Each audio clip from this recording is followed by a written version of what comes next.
नमस्कार, आप सभी का स्वागत है डिज़ायर एजुकेशन में। और आज का हमारा टॉपिक है आवर कॉन्स्टिट्यूशन। अब इससे स्टार्ट करने से पहले मैं बस आपको दिखाना चाहूँगा कि ये है बुक, ये है चैप्टर का जो फ्रंट पेज है चैप्टर का। अब मैं क्यों दिखा रहा हूँ ये चीज़, क्योंकि कई लोग ना कमेंट में कहते हैं कि आप कहीं अदर सोर्स से पढ़ा रहे हैं, आप कहीं अदर सोर्स से बोल रहे हैं, तो मैं मंजूर नहीं करता कि आपका सिलेबस में, तो मैं उनके लिए बोलना चाहूँगा कि मैं अब बुक को ही देख के पढ़ाऊँगा। ठीक है, कोई भी अदर सोर्स नहीं होगा। मैं बस एक के लिए आपके सेक ऑफ कन्वीनियंस के लिए बुक में एक बार देख लूँगा कि मैं बुक से ही पढ़ा रहा हूँ, बाकी तो एक्सप्लेन आपको करूँगा।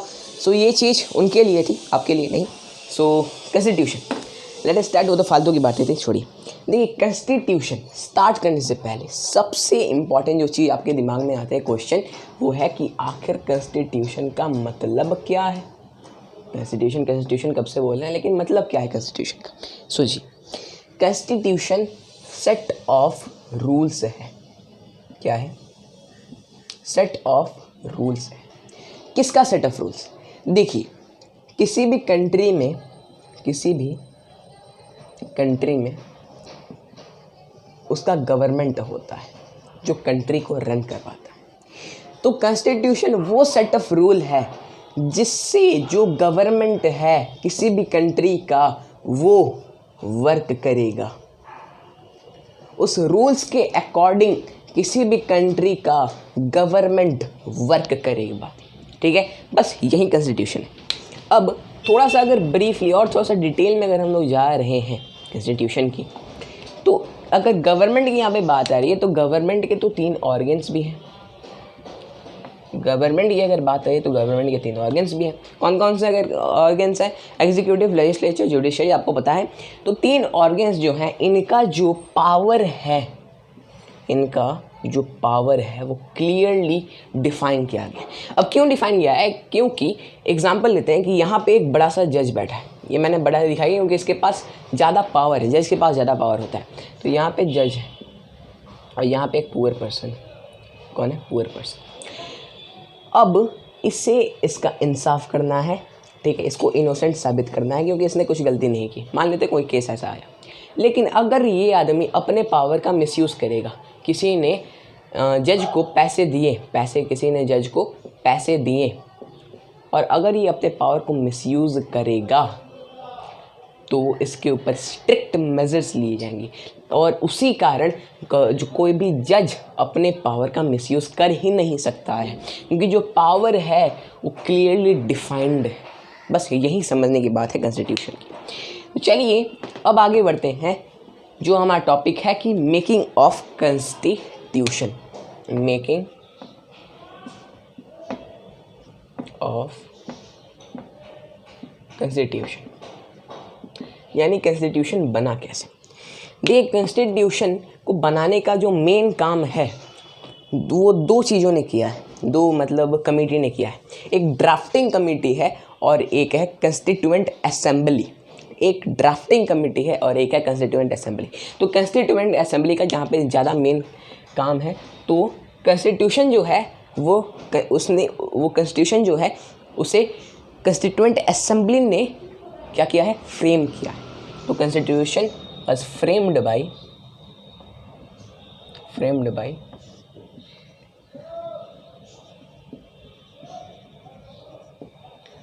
कॉन्स्टिट्यूएंट असेंबली, यानी कॉन्स्टिट्यूएंट असेंबली ने कॉन्स्टिट्यूशन को फ्रेम किया है। अब इस कॉन्स्टिट्यूएंट असेंबली का अगर हम लोग पोस्टमार्टम करते हैं तो इसके अंदर 395 मेंबर्स थे। कैसे मेंबर्स? क्या कोई भी नौसिखिया आया, घुस गया, कॉन्स्टिट्यूशन असेंबली में मेंबर बन गया और कॉन्स्टिट्यूशन को बना लिया? अरे नहीं, कॉन्स्टिट्यूएंट असेंबली का प्रत्येक member, each and every members were elected member, यानी कोई भी मतलब सब कोई एक्सपीरियंस्ड था और कोई यूथ भी थे, लेकिन वो भी एक्सपीरियंस्ड थे। ठीक है, तो सारे जो मेंबर्स थे वो कौन थे? इलेक्टेड मेंबर्स थे, कोई भी नौसिखिया नहीं था। इसमें एक ट्विस्ट आ गया। जब पार्टीशन हुआ इंडिया का, तो उसमें जो 395 जो नंबर है वो बदल गया 299 मेंबर्स में। तो ये जो नंबर है वो इसमें घट गया, क्योंकि बंगाल बोल रहा हूँ मैं, इंडिया का पार्टीशन हो गया। अब इसमें ये नंबर बन गए।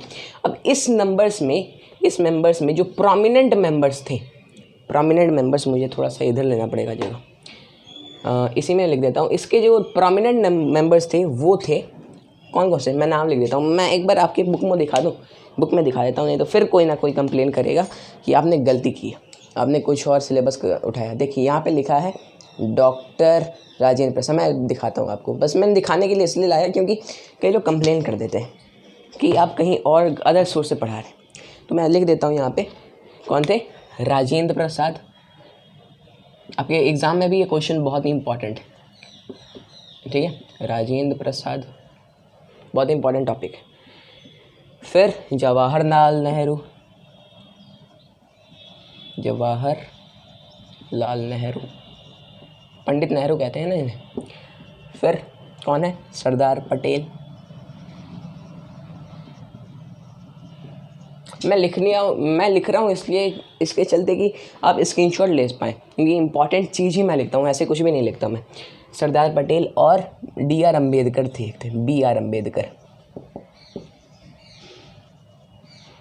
तो ये कौन थे, ये लोग प्रोमिनेंट मेंबर्स थे। कौन से प्रोमिनेंट मेंबर्स, इन्होंने मेन काम किया है, ठीक है। इसमें जो B.R. अम्बेडकर हैं और जो राजेंद्र प्रसाद हैं, जो राजेंद्र प्रसाद हैं आपकी बुक में लिखा है कि ये कौन है, कॉन्स्टिट्यूएंट असेंबली के प्रेसिडेंट हैं, और B.R. अम्बेडकर ड्राफ्टिंग कमेटी के चेयरमैन हैं। बहुत इंपॉर्टेंट चीज़, ठीक है। तो यहाँ पे तो ये बात हो गई कि कॉन्स्टिट्यूएंट असेंबली ने बनाई है, ठीक है, फ्रेम इसने ही किया। अब जो मेन चीज़ आता है वो है कि कितना टाइम लगा, टाइम पीरियड कितना था, क्योंकि हिस्ट्री में डेट्स ही मेन होते हैं, ठीक है। तो टाइम पीरियड था, देखिए मैं आपको यहाँ पे लिख देता हूँ। टाइम पीरियड लगा 2 years 11 months and 17 days, accurate एकदम बात करें। और अगर ऐसी बात करें तो 3 साल लगे, ऐसे आप कह सकते हैं, लेकिन 2 years 11 months एंड 17 days लगे थे कॉन्स्टिट्यूशन को बनाने में। अब जो एकदम एक्यूरेट जो डेट है जिस दिन कॉन्स्टिट्यूशन बनना शुरू हुआ था, जिस दिन कॉन्स्टिट्यूएंट असेंबली में अपना वर्क स्टार्ट किया था, वो है 9 दिसंबर 1946। बहुत इंपॉर्टेंट डेट्स। एक मैं चीज़ बताना भूल गया जो वीडियो के स्टार्टिंग में मुझे बताना चाहिए था, जो है कि मैंने नोट्स बनाए हुए हैं और इस नोट्स का जो PDF है मैंने दिया है डिस्क्रिप्शन में। मैं आपको ये परामर्श नहीं दूंगा कि आप इसका स्क्रीनशॉट लें, क्योंकि आपको PDF में मिला है, अच्छी क्वालिटी का है, तो उससे आप ले लीजिए। ये नोट्स मैंने बनाया है ताकि आपको एंड मिनट्स में, हैंड रिटन नोट्स है, मैंने लिखा है भाई, बहुत टाइम लगा, और ये हैंड रिटन नोट्स है और ये एंड टाइम में आपकी बहुत मदद करने वाले। तो ये तो अभी की बात नहीं थी। चलिए, स्टार्ट हुआ 9 दिसंबर 1946 को, और जो एंड हुआ, कंप्लीट, एंड नहीं कंप्लीट कहते हैं, कभी भी एंड मत लिखिए गलती से भी, एंड हुआ 26 नवंबर एंड 1949। इतने तारीख को वो एंड हुआ, कंप्लीट हुआ, इतने में कॉन्स्टिट्यूशन बन गया। अब मेन यहाँ पे बात आती है कि कहीं ना कहीं हमने सुना था कि जो कॉन्स्टिट्यूशन है वो 26 जनवरी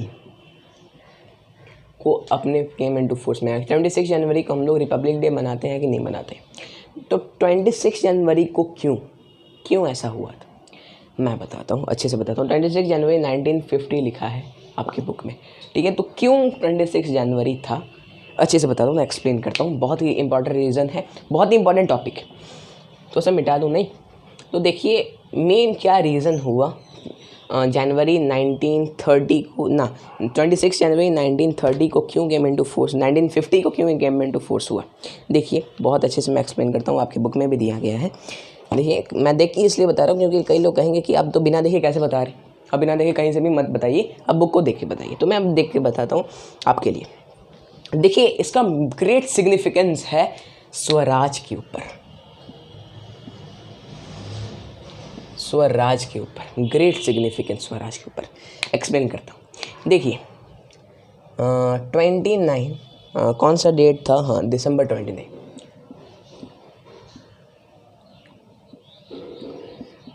29 दिसंबर 1929 को एक लाहौर सेशन में बैठक हुआ था।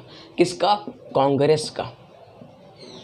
कांग्रेस ने एक लाहौर सेशन में बैठक किया था और उसमें इन लोगों का जो कंप्लीट गोल हो गया वो हो गया स्वराज, पूर्ण स्वराज। मुझे इस तरीके से नहीं लिखना चाहिए, थोड़ा सा इधर मैं चला जाता हूँ। जो मेन हो गया काम वो हो गया गोल, पूर्ण स्वराज। अब ये हो गया मेन गोल कि कंप्लीट इंडिपेंडेंस हमें चाहिए, पूर्ण स्वराज चाहिए। अब मेन इम्पॉर्टेंट ये बात होगी कि 26 जनवरी 1930 को क्या हुआ था, बहुत इंटरेस्टिंग चीज़ हुआ था। ट्राई कलर फ्लैग जो था वो हॉस्टेड हुआ था, ठीक है, ट्राई कलर फ्लैग, तिरंगा। तो उसी लिए इस जो डेट है 26 जनवरी, इसका ग्रेट सिग्निफिकेंस स्वराज के ऊपर है। और जो कॉन्स्टिट्यूशन बना वो 1949 में बना था और एकदम नवंबर में बना था। बोला था कि ठीक है भैया थोड़ा सा और रुक जाया जाए, 26 जनवरी को ही डेट थोड़ा सा घसका दिया जाए, क्या फ़ायदा भी हो जाएगा, नुकसान थोड़ी हो रहा है। तो उसी लिए ग्रेट सिग्निफिकेंस स्वराज के ऊपर है 26 जनवरी का। ये हो गया हमारा कॉन्स्टिट्यूशन का इम्पॉर्टेंट थिंग कि मेकिंग ऑफ कॉन्स्टिट्यूशन क्या है। अब यहाँ पे आपको एक नया चीज़ सुनने को मिलेगा जो है प्रियम्बल। बहुत ही इंटरेस्टिंग, बहुत ही इम्पॉर्टेंट। प्रियम्बल एक नया वर्ड सुनने को मिलेगा। अब प्रियम्बल क्या होता है? अब देखिए कई लोग ये कहते हैं कि अगर कॉन्स्टिट्यूशन बना दिया था तो भाई प्रियम्बल क्यों बनाया गया? कॉन्स्टिट्यूशन अगर बना दिया था तो प्रियम्बल बनाया क्यों? आखिर what is the reason for it? देखिए प्रियम्बल कॉन्स्टिट्यूशन का एक मतलब एक हम लोग इंडेक्स कह सकते हैं। इंडेक्स सबसे बेस्ट रहेगा, समरी इंडेक्स मेन वर्ड है। प्रियम्बल कॉन्स्टिट्यूशन का इंडेक्स है। इंडेक्स बोले तो इंट्रोडक्टरी पार्ट है, इंट्रोडक्टरी पार्ट है, introducing part, sorry for that, introducing part. इसमें मतलब कॉन्स्टिट्यूशन को इसमें अच्छे से बताया गया है, कॉन्स्टिट्यूशन को सिंपल वर्ड्स में एक्सप्लेन किया गया। क्योंकि अगर कॉन्स्टिट्यूशन एक बुक है, ठीक है, बहुत मोटा सा एक बुक है, उसको अगर आप पढ़ने जाएंगे तो मतलब हो सकता है पढ़ पाएँ, लेकिन बहुत ही ज़्यादा कॉम्प्लिकेटेड लैंग्वेज, बहुत ही ज़्यादा स्ट्रिक्ट लैंग्वेज में उसे लिखा गया है, तो समझना बहुत ही मुश्किल है। तो इसलिए प्रियम्बल को बनाया गया है, ठीक है, प्रियम्बल को बनाया गया है। अब इस प्रियम्बल में क्या चीज़ है मैं बताता हूँ आपको, नोट्स के बदौलत मैं बताऊँगा। प्रियम्बल्स को दिख रहा है आपको, ये देखिए, मैं नोट्स को एक बार फिर से दिखाना चाहूँगा क्योंकि नोट्स बड़े ही रंग बिरंगे हैं। यहाँ पे हमने इतना पार्ट पढ़ लिया, मैं देखिए कितना मतलब मैंने समराइज़ आपको कर दिया है, इतने पार्ट मैंने इतना जो बताया इतने पार्ट में। अब प्रियम्बल जो मैंने इतना बताया यहाँ पे स्टार्ट हो रहा है प्रियम्बल, ठीक है। तो मैं आपको बताऊँगा, ये मतलब मैं बोल रहा हूँ कि आपको नोट्स ये लेने चाहिए, फ्री में जो मिलता है उसे ज़रूर लेना चाहिए, उसका फ़ायदा ज़रूर उठाना चाहिए। मेरा मन किया उसलिए मैंने दिया, और आगे से मैं वीडियो में मतलब नोट्स नहीं प्रोवाइड करूँगा। अगर आपको चाहिए तो ज़रूर कहिएगा, क्योंकि नोट्स बनाने में बहुत टाइम लगता है, और अगर कोई भी सपोर्ट नहीं मिलेगा तो it will be very very difficult for us. तो बस ये छोटी सी बात थी। तो देखिए प्रियम्बल इंडेक्स है, इंट्रोड्यूसरी पार्ट। प्रियम्बल में कई सारे अमेंडमेंट्स हुए। अब अमेंडमेंट्स जो वर्ड है बहुत इंपॉर्टेंट है समझने के लिए। अमेंडमेंट का मतलब होता है चेंज, बस चेंजेस मेड इन प्रियम्बल मतलब अमेंडमेंट्स मेड इन प्रियम्बल। तो अब बात करते हैं चेंजेस की। देखिए मैं आपके बुक से ही कवर करवा रहा हूँ, फिर से कोई ना कोई तो ज़रूर कहेगा कि आप कैसे बिना देखे इतना बोल दिए। बुक देखिए, कॉन्स्टिट्यूशन देखिए, 42nd एक अमेंडमेंट हुआ था, 42nd एक अमेंडमेंट हुआ था, चेंज आया था। किसके अंदर? जो कॉन्स्टिट्यूशन का एक पैरा बना था, कॉन्स्टिट्यूशन का एक पैराग्राफ बना था। उस पैराग्राफ में जो मेन वर्ड्स हैं यहाँ पे लिखा गया है, ये जो पैरा है वो क्या है? वो है सॉवेरेन।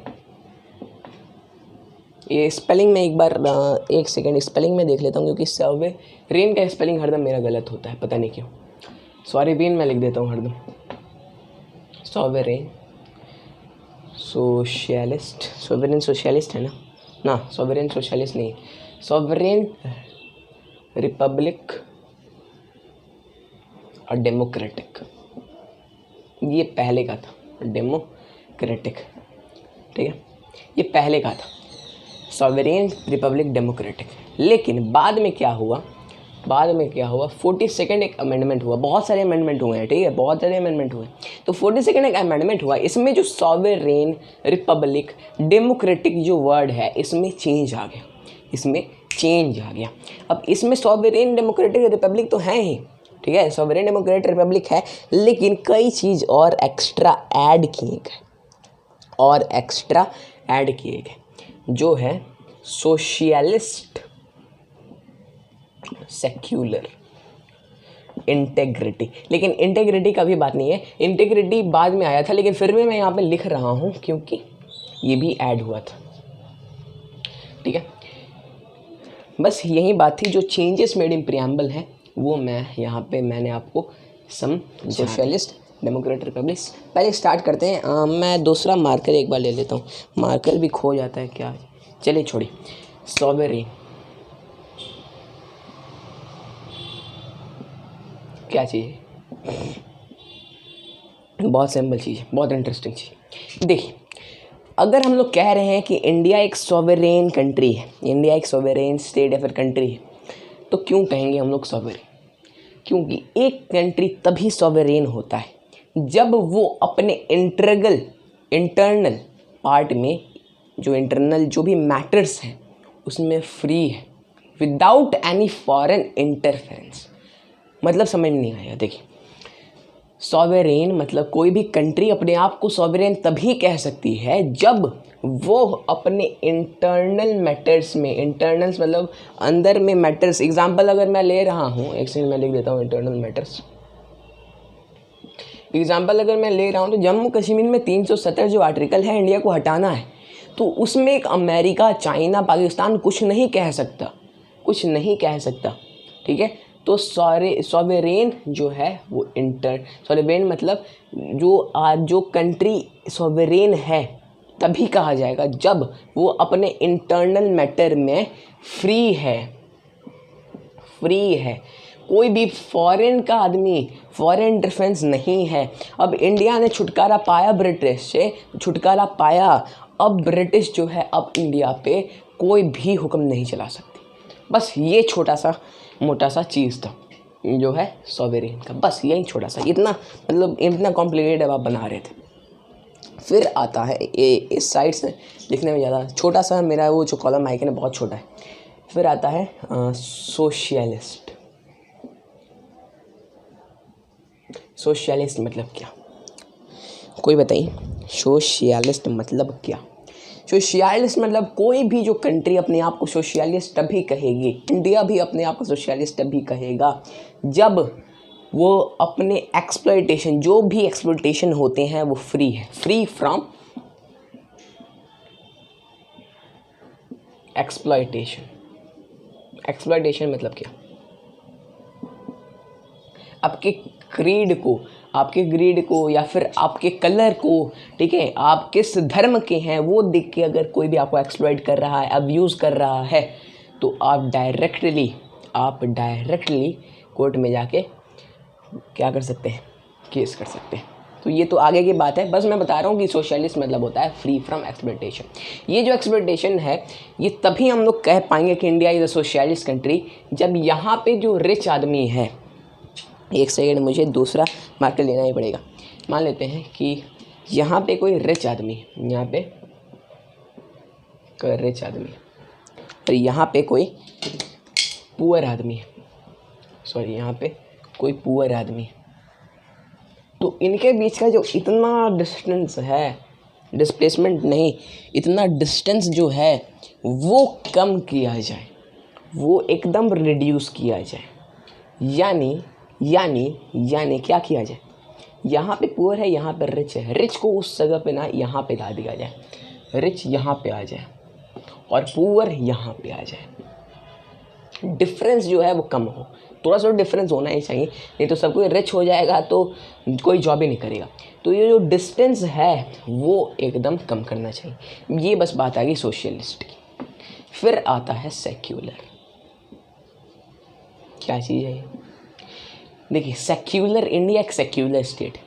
इसका मतलब कि इंडिया के जो रिलीजन्स हैं, कोई भी आदमी, अगर एग्जांपल लेते हैं कि मान लेते हैं कि कोई आदमी क्रिश्चियनिटी का है, क्रिश्चियन धर्म का है, ठीक है, तो उसे कोई भी एक्सप्लॉइट नहीं कर सकता। उसे मतलब अगर किसी मान लेते हैं एग्जांपल, बस छोटा सा मोटा एग्जांपल लीजिए, देखिए मैं नहीं बोल रहा हूँ, ये सब बुक में लिखा गया।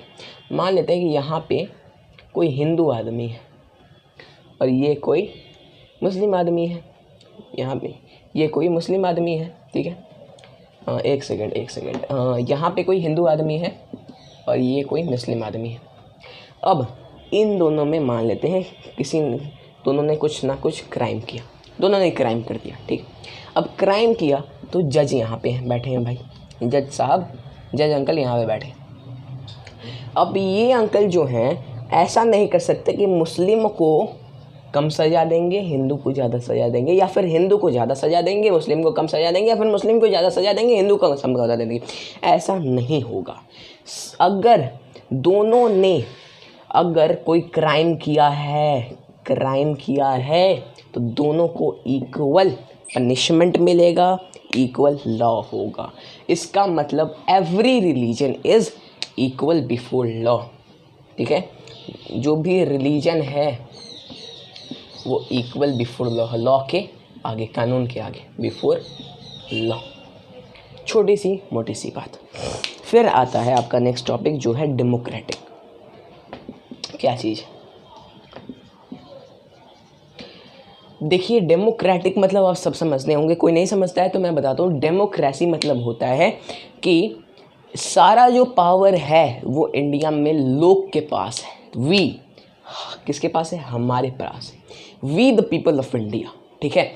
तो सारे जो लोग हैं उनके पास पावर है। अगर एक लोग एकजुट हो गए, यूनाइटेड हो गए, सबको यूनाइटेड हो गया, बस ये नहीं कि ये हिंदू है, ये मुस्लिम है, ये ऐसे बस रोते रहेंगे, ऐसे नहीं करना है, ठीक है। अगर सबको एक हो गया तब काटना। तो इसका मतलब कि वी, समझ रहे हैं, वी मतलब पावर जो है वो लोगों के पास है, पीपल के पास है। यही बस बात समझनी थी। तो डेमोक्रेटिक मतलब इंडिया एक डेमोक्रेटिक है, लोगों ने चुना है डेमोक्रेसी। कोई और मतलब लोग चाहें तभी हो रहा है, लोग जब चाह रहे हैं तभी एक कॉन्स्टिट्यूशन बन पा रहा है। तो बस यहाँ पे मैं पीपल लिख रहा हूँ क्योंकि पीपल के पास सारा पावर है, बस सिंपल सा बात। फिर आपका आता है रिपब्लिक।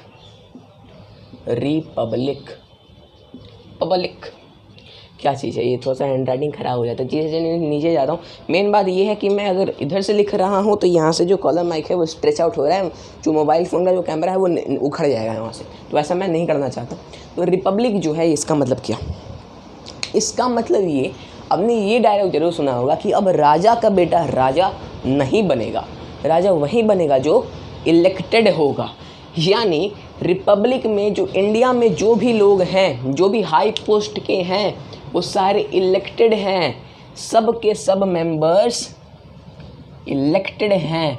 कोई भी हेरिडेटरी, कोई भी किसी के पास राइट नहीं है। यानी अगर कोई आदमी प्रेसिडेंट यहाँ पे है तो उसका बेटा भी प्रेसिडेंट नहीं होगा अगर वो इलेक्टेड नहीं हुआ है तो।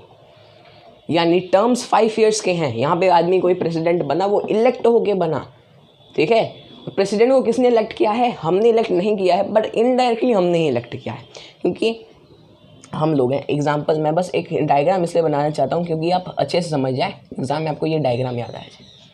यहाँ पे बहुत लोग, ठीक है, यहाँ पे बहुत लोग। अब इन लोगों ने मिल के एक आदमी को वोट दिया।